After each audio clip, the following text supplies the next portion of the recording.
PM Modi ने महात्मा गांधी को दी श्रद्धांजलि। पीएम ने कहा, स्वच्छ भारत मिशन हमेशा याद रखा जाएगा।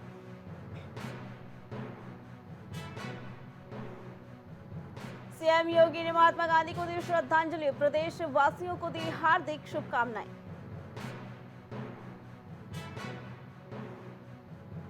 राहुल गांधी ने पीएम मोदी पर किया हमला। बीजेपी ने हरियाणा को बेरोजगारी का बनाया केंद्र। वाराणसी के मंदिरों से हटाई जा रही साईं मूर्तियां। धर्म नगरी में चांद मियां का क्या काम? मुस्लिम बनाम सनातन से जुड़ा मामला। एटा के कोतवाली देहात में कंटेनर में लगी भीषण आग। आग लगने से 46 बाइकें जलकर हुई राख। नमस्कार, मैं हूं अर्चना, आप देख रहे हैं प्राइम टीवी। वक्त हो गया है शहर शहर खबर खबर का। हरियाणा विधानसभा चुनाव को लेकर राहुल गांधी जनसभाएं कर रहे हैं। इस बीच सोनीपत के गोहाना में एक रैली को संबोधित करते हुए कांग्रेस सांसद और विपक्ष के नेता राहुल गांधी ने कहा कि नरेंद्र मोदी ने हरियाणा को बेरोजगारी का केंद्र बना दिया है। हाल ही में मैंने डलास अमेरिका का दौरा किया। वहां मुझे डलास में रहने वाले हरियाणा के युवाओं ने मिलने के लिए फोन किया। वो अपने खेत बेचकर वहां गए क्योंकि हरियाणा में कोई रोजगार नहीं था। राहुल गांधी ने कहा कि हरियाणा का युवा आज पलायन करने के लिए मजबूर हो गया है। उन्होंने विदेशों से चल रहे गैंग को बेरोजगारी से जोड़ा। साथ ही कहा कि समाज के सभी लोगों को सरकारी नौकरियां मिलेगी। पहले जेल से फिरौती के कॉल आते थे और अब विदेशों से कॉल आते हैं। इसका कारण है कि पीएम मोदी और हरियाणा सरकार ने बेरोजगारी का जाल बहुत बड़ा फैला रखा है। वहीं प्रधानमंत्री नरेंद्र मोदी की कांग्रेस में भीतर कलह वाली बात पर पलटवार करते हुए राहुल गांधी ने कहा कि हमारे कार्यकर्ता शेर हैं।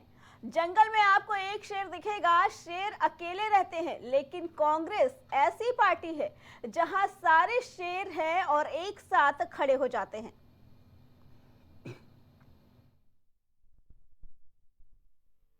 हरियाणा में आपने दुकान क्यों नहीं खोली?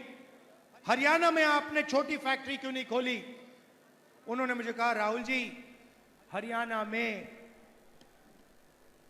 छोटी फैक्ट्री, छोटा बिजनेस सफल हो ही नहीं सकता, इसलिए हम अमेरिका गए हैं। उसके बाद कहते हैं, राहुल जी एक काम कीजिए हमारे लिए। मैंने कहा, क्या? कहते हैं, राहुल जी हम अपने परिवार से नहीं मिल सकते। 10 साल के लिए हम अमेरिका में फंसे हैं। अगर हमारे पिता की मृत्यु होती है, माता जी की मृत्यु होती है, हम अंतिम संस्कार तक नहीं करवा सकते। हमें वीडियो फोन पर अपने पिता माता का अंतिम संस्कार करना पड़ता है। सच्चाई है। यह हालत है हरियाणा की। राहुल जी आप जाइए, हमारे परिवारों से मिलिए और उन्हें कहिए कि हम ठीक हैं। मैंने कहा, भैया आप वीडियो कॉल पे तो बात करते हो, मेरे जाने की क्या जरूरत है?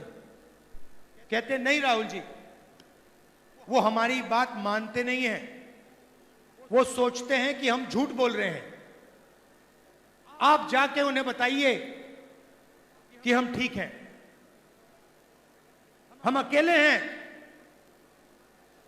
सपना पूरा करने के लिए आए हैं, मगर ठीक है। मैं वापस गया, सुबह सुबह करनाल गया। 20-25 परिवारों से मिला। अजीब सी बात है, वीडियो कॉल पर, कंप्यूटर पर एक तरफ अमेरिका में हरियाणा के युवा, हरियाणा के भविष्य अमेरिका में बैठे हैं क्योंकि उनको हरियाणा में रोजगार नहीं मिल सकता। बीजेपी की सरकार की देन है, नरेंद्र मोदी जी की देन है। ऐसा हरियाणा हमें नहीं चाहिए। यहां पे अदानी जी के लिए, अंबानी जी के लिए, अरबपतियों के लिए सब कुछ होता है। इसी पे आगे जानकारी देने के लिए हमारे साथ बीजेपी प्रवक्ता आशीष और कांग्रेस प्रवक्ता हमारे साथ जुड़ चुके हैं। बीजेपी प्रवक्ता श्याम सलोने जुड़ सकते हैं। श्याम सलोने जी, कांग्रेस की तरफ से राहुल गांधी का कहना है कि भाजपा ने ही हरियाणा को बेरोजगारी का केंद्र बना रखा है। क्या कहना है इसके बारे में? क्योंकि उनको हरियाणा में रोजगार नहीं मिल सकता, बीजेपी की सरकार की देन है। श्याम सलोनी जी, आवाज आ रही है आपको? ऐसा हरियाणा हमें नहीं चाहिए। ठीक है, हमारे साथ भाजपा के कांग्रेस प्रवक्ता हरनाथ जी हमारे साथ जुड़ चुके हैं। हरनाथ जी, क्या कहना है इसके बारे में? राहुल गांधी ने कहा कि भाजपा ने बेरोजगारी का केंद्र बना दिया है। कहीं ना कहीं हरियाणा चुनाव पूरी तरीके से भाजपा को लेकर है और भाजपा को सबसे ज्यादा बेरोजगारी की वजह से ही हरियाणा में कहीं ना कहीं ये सामना करना पड़ रहा है दिक्कतों का जीत के लिए। क्या कहना है इसके बारे में? अर्चना जी, जी आज राष्ट्रपिता महात्मा गांधी जी और जय जवान जय किसान का नारा देने वाले लाल बहादुर शास्त्री का जन्म दिवस है। जी इस अवसर पर उनको याद करते हैं, श्रद्धास्मरण करते हैं और कांग्रेस पार्टी क्या यह हमारी देश रहेगा, ऐसे महान सपूतों को उन्होंने इस देश में अपनी कर्म और योग को व्यावहारिक स्वरूप प्रदान करने के लिए मौका दिया। जी आगे आप मुद्दे पर अर्चना जी, जहां तक आदरणीय राहुल गांधी जी की बात है, सत्य में बेरोजगारी तो पूरे देश में है। जी लगभग 8 से 10% बेरोजगारी की दर है, जो कभी भी नहीं रही। 2022 में एक आंकड़ा था, उसमें भी अगर राज्यों की हम बात करें तो हरियाणा में लगभग 36% बेरोजगारी की दर है, लगभग 4 गुना। जी पूरे देश की अपेक्षा लगभग 4 गुना वहां के युवा बेरोजगारी के कारण, जैसा कि आपने राहुल गांधी जी ने कहा, अमेरिका और अन्य विदेशों में रुक कर रहे हैं, अपने जमीन आदि बेचकर पैसे की व्यवस्था करके विदेशों में जा रहे हैं, अपने परिवार को छोड़ रहे हैं, अपने भावनात्मक संबंधों से समझौता कर रहे हैं। लेकिन भारतीय जनता पार्टी की चाहे केंद्र की सरकार हो, चाहे हरियाणा की राज्य की सरकार हो, किसी प्रकार का कोई फर्क नहीं पड़ता। जी आए जाए, इनकी रोजगार रहे या न रहे, चाहे इनके छोटे छोटे व्यापार हो, छोटे छोटे उद्योग हैं, आज सब हरियाणा में बंद हो चुके हैं। जी 9.5 साल में इन्होंने कोई भी फैक्ट्री कंपनी लगाने का काम नहीं किया और यहाँ तक कि गलत जीएसटी, नोटबंदी आपके वजह से, जैसा कि राहुल जी कहते हैं, वहां के बेरोजगारों को के साथ और अन्याय हुआ, रोजगार के अवसर समाप्त हो गए। आज बेरोजगारी के ही कारण एक हम बात कह सकते हैं, दूसरी समस्या के हरियाणा के लोग जूझ रहे हैं, जिसमें ड्रग का योगदान है। ड्रग का सेवन लगभग इनके कार्यकाल 10 साल में 5 लाख लोगों पर रिपोर्ट हुआ है, एफआईआर हुई है, गिरफ्तारियां हुई है, जबकि पिछले 10 साल में कांग्रेस की यूपीए सरकार ने इसकी संख्या केवल 1 लाख थी। इसी से आप जानिए कि हरियाणा में ड्रग्स का कितना प्रभाव युवाओं पर पड़ रहा है। ठीक है क्योंकि हरनाथ उनके जी। पास रोजगार नहीं है, गलत संगति में आ रहे हैं जी और वैसे भी अडानी के एयरपोर्ट से जो ड्रग्स के पकड़े जा रहे हैं, उसका कोई सरकार ने कुछ किया नहीं, न कोई कार्रवाई की। इससे और ड्रग्स के व्यापार बढ़ रहे हैं, अरबपतियों उद्योगपतियों को जेब में पैसे जा रहे हैं, हरियाणा के किसानों गरीबों के जेब से पैसे निकल रहे हैं। जो कुछ भी है, पैसा तो कहीं नहीं गया है, लेकिन ठीक जब है। उनको लत पड़ जा रही है तो किसी न किसी ठीक है तरह हरनाथ से जी, जमीन बेच के हमारे साथ जी। भाजपा के प्रवक्ता श्याम सलोनी जी भी हैं। श्याम सलोनी जी, जी। क्या कहना है इसके बारे में? राहुल गांधी ने कहा कि बेरोजगारी का केंद्र हरियाणा बन चुका है और ये सिर्फ भाजपा की देन है, क्योंकि अगर देखा जाए तो हरियाणा चुनाव में मेन मुद्दा भाजपा को बेरोजगारी की वजह से ही सामना करना पड़ रहा है। तो कहां तक भाजपा इस मामले को देखती है जो राहुल गांधी ने कहा? आप सभी को मेरा प्रणाम। जी आज 2 अक्टूबर देश के एक ऐसे महान व्यक्ति का जन्मदिन है, जिन्होंने पूरा जीवन सत्य के, अहिंसा के मार्ग पर चल करके जिया। जी उन्हीं के नाम को राहुल गांधी ने, उनके परिवार ने अडॉप्ट कर लिया। लेकिन बड़ा दुर्भाग्य का दिन है आज। महात्मा गांधी जी के नाम को अडॉप्ट करने वाले उनके मार्ग पर चल नहीं रहे हैं। झूठ झूठ और केवल झूठ। इन राहुल गांधी जी के पिताजी ने, आदरणीय पूर्व प्रधानमंत्री श्री राजीव गांधी जी ने यह स्वीकार किया था जी कि 100 रुपए अगर हम भेजते हैं तो लाभार्थी के पास 1 रुपया पहुंचता है, 99 रुपए बीच में खर्च हो जाते हैं, बीच में कमीशन चला जाता है। ये उनकी सरकार में उन्होंने स्वीकार किया था। उसके बाद कांग्रेस में कोई सुधार नहीं आया। नरसिम्हा राव जी की सरकार आई, वहां भी भ्रष्टता इतनी फैली, खुद उनको भ्रष्टता के नाते कांग्रेस पार्टी ने टिकट नहीं दिया जी। उसके बाद मनमोहन सिंह जी की सरकार आई, तमाम घोटाले पर घोटाले, घोटाले पर घोटाले। देश की जनता कांग्रेस के झूठ फरेब मक्कारी से ऊब चुकी। एक नया झूठ राहुल गांधी ने आज फिर बोल दिया हरियाणा को लेकर के। हरियाणा के नौजवानों को राहुल गांधी एक तरह से देश विरोधी कह रहे हैं। जिस तरह से खुद विदेश में जाकर के राहुल गांधी जी देश का अपमान करते हैं, संविधान का अपमान करते हैं, ऐसे ही वो बोल रहे हैं कि हरियाणा के नौजवान अपनी खेत बेच करके अमेरिका में बसे हैं। राहुल जी कहना क्या चाहते हो? क्या पूरे भारतवर्ष में रोजगार नहीं है? भारतवर्ष का नौजवान अपने खेत मकान जमीन बेच के विदेशों में जाके बसेगा? क्या कहना चाहते हो? श्याम सलोनी जी, लेकिन हरियाणा चुनाव में आज का एक नारा है जय जवान जय किसान, लेकिन अगर देखा जाए तो हरियाणा में इस वक्त नौजवान और किसान दोनों ही कहीं ना कहीं बीजेपी से कुछ नाराज चल रहे हैं। बिल्कुल नाराज नहीं है जी, 1% नाराज नहीं है। कुछ मनगढ़ंत इनके लोग जो थोड़ा पंजाब से आते हैं, कुछ दिल्ली के लोग हैं, वो अफवाह फैला रहे हैं। किसान को किसान सम्मान निधि जिस तरह से भारतीय जनता पार्टी माननीय मोदी जी ने दी है, उससे किसान खुशहाल हुआ है। किसान को प्रॉपर डीएपी मिल रही है, किसान को हर वो सुविधाएं भारतीय जनता पार्टी मोदी सरकार ने दी है जिससे किसान पिछले 10 साल पहले वंचित था। तो यही कारण है कि हरियाणा में हम तीसरी बार 5 तारीख को हमारे स्टाम्प लगेगी और 8 अक्टूबर को उसका सिग्नेचर का हो जाएगा कि हमारी सरकार बन गई। ये इसी तरीके से मध्य प्रदेश के लिए बोलते थे, वहां भी किसान को बोलते थे, कहते थे कोई विकास नहीं है, कुछ नहीं है, बस सरकार गई। ये केवल अनर्गल बयानबाजी राहुल जी कर रहे हैं। अपने नेताओं को शेर कहते हैं, शेर मेरे यहाँ शेर हैं। अब इनसे पूछिए कि आपके शेर एक हिमाचल में भी थे, उनको बोलने नहीं दिया, आपने उनको हड़का दिया, उनको आपने शेर से लोमड़ी बना दिया। ये शेर है इनके।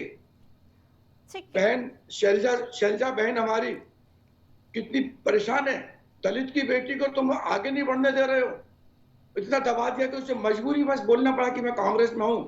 अंदर से पूछिए, उनकी आत्मा टटोलिए, आज कितने व्यथित हैं वो लोग। इसलिए दलित कांग्रेस प्रवक्ता से हम जानना चाहेंगे श्याम सलोनी जी। हरनाथ जी, राहुल गांधी ने कहा कि देश के लाखों युवा गलत तरीके से विदेशों में जाकर आज कामकाज कर रहे हैं, तो क्या वो युवा सिर्फ जब भाजपा की सरकार थी तभी गए हैं, या अगर वे कांग्रेस की सरकार में भी युवा गए हैं तो कहीं ना कहीं ये सरकार की नाकामयाबी दिखाने का राहुल गांधी ने ये आईना दिखा रहे हैं, या देश के युवा को गलत बता रहे हैं कि वो गलत तरीके से दूसरे देशों में गए हैं?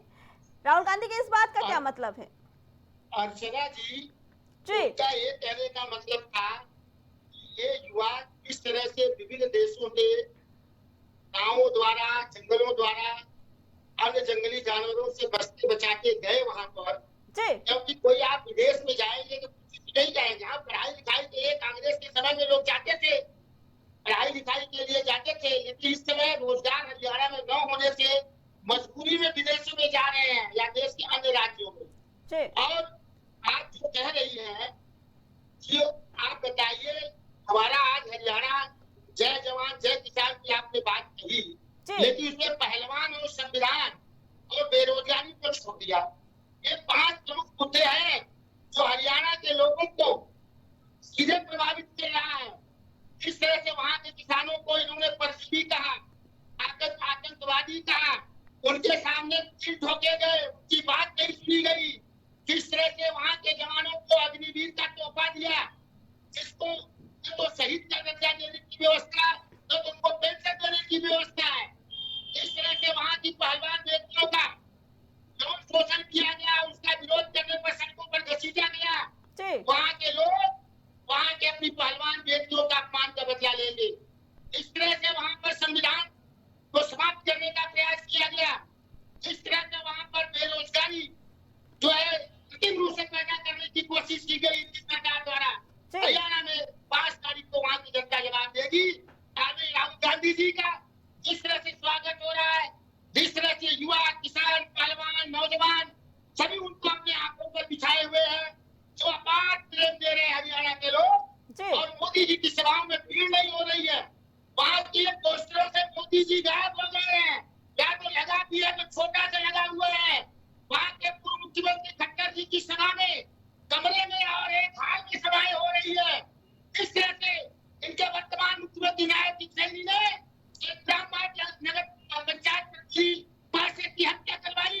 ये ब्राह्मणों को शोषण करने वाली बीजेपी की हरियाणा सरकार। इस तरह से रामविलास शर्मा को बैठा दिया गया और उनका हक नहीं दिया गया। ब्राह्मण होने के नाते उनके साथ धोखेबाजी की गई। इसका बदला हरियाणा की जनता देगी। जो ये जातिवाद, जात, गैर दलित की बात करके 2 साल से सत्ता 2 बार से आए हैं, इनके पास की कोई दलित बेटी भी नहीं है। हमारे पास आदरणीय शैलजा जी है, वो उनकी पार्टी के नहीं है। उनके पिताजी के उन्होंने कहा खून कांग्रेसी है, हमारा भी खून कांग्रेसी है। हमारे पास तो दलित के नाम पर एक नेता भी है। आपके पास कौन है? हमारे पास राष्ट्रीय अध्यक्ष है। दलित के लिए हमने राष्ट्रीय अध्यक्ष बनवाया। आपने कितने दलित को वहाँ पर हरियाणा में अध्यक्ष बनाया? ठीक है। कितने दलित को राष्ट्रीय श्याम अध्यक्ष सलोनी बनाया? जी जवाब दीजिए हरनाथ जी की बात का। जवाब दीजिए इस बात ठीक का। है हरनाथ जी, जो श्याम आप सलोनी दलित जी के से नाम पर आपकी बात का राजनीति जवाब करते ले लेते हैं। हरियाणा का दलित इस बार जवाब देगा आपको। ठीक है श्याम सलोनी जी जवाब दीजिए हरनाथ जी की बात का। देखिए, हरिनाथ उपाध्याय जी हमारे बड़े अच्छे मित्र हैं, अच्छे प्रवक्ता हैं। अब बेचारे क्या करें हरिनाथ उपाध्याय जी? राहुल गांधी जी सर्कस के वो जोकर हैं, जो कहीं भी जाते हैं तो पूरा उस क्षेत्र का नौजवान, महिलाएं सब उस जोकर को देखने के लिए आते हैं और ये उसको अपनी भीड़ समझ बैठते हैं। हर जगह राहुल गांधी को लोग देखने आते हैं, बहुत भीड़ हो जाती है, लेकिन वोट कहाँ मिलते हैं? हरिनाथ उपाध्याय जी, मैं आपको धन्यवाद देता हूं। आपके जैसे प्रवक्ता जो राहुल गांधी जी की ऐसी हरकतों को छुपाने के लिए न जाने कितने बुद्धि का इस्तेमाल करते हैं, लेकिन इनको थोड़ा सिखाइए, कम से कम ऐसी भाषाएं ना बोलें। आप देखिए, आप हरियाणा के किसानों की बात करते हैं। हरियाणा के किसानों को 12 लाख फसल बीमा का उससे बढ़ा करके 80,000 करोड़ रुपया दिया है हरियाणा सरकार, सैनी सरकार ने। आप महिलाओं की बात ले लीजिए और महिलाओं को 1,20,000 से 1,80,000 रुपए बढ़ा करके दिए। ठीक है श्याम 5 लाख सलोनी जी, लगभग दीदी। वक्त कम है, हम 5 चाहेंगे लाख। आप अपनी बात थोड़े शब्दों में बताइए। जी बताइए। नहीं, मैं हरियाणा की इनकी बात बतला रहा ठीक है, हूँ। जी ये जो बताइए। कह रहे हैं कि वहाँ के नौजवान खेत बेच के चले गए, मैं उन्हीं, अरे भाई मैं श्याम सलोनी हूँ तो मेरी बहन भी होगी। जी बहन, एक बहन को 5 लाख बहनों को लखपति दीदी बनाया है हरियाणा सरकार ने, मोदी सरकार ने। स्कूटी, मेरी जो बहनें छोटी बच्चियां पढ़ने जाती हैं उनको स्कूटी दी जा रही हैं। ये सब हरियाणा के लिए किया जा रहा है। आप तो योजनाएं दे रहे हो, आप लुभावने केवल वायदे कर रहे हो। आपने लुभावने वायदे हिमाचल में भी किए थे, आपने कर्नाटका में भी किए थे। हम 400 का सिलेंडर देंगे, 500 का देंगे, दिया आपने? आपने क्या वायदे किए थे? आप किसी वायदे पे खड़े उतरे? इसीलिए मैं बार बार कह रहा हूं, मोदी जी के नेतृत्व में देश का एक एक वोटर, एक एक नागरिक, क्योंकि मोदी जी उस सिद्धांत पर चलने वाले हैं जहां सनातन धर्म कहता है सर्वे सुखंतु भवना, सर्वे सुखंतु महामया। हम सबका साथ, सबका विकास लेकर के मोदी जी। आप लोग का बहुत बहुत धन्यवाद। तो हरियाणा चुनाव में रोज आए दिन बयानबाजी चालू है, जिसको लेके कभी विपक्ष बोल रहा है तो कभी सरकार के लोग के बड़े बोल निकल रहे हैं।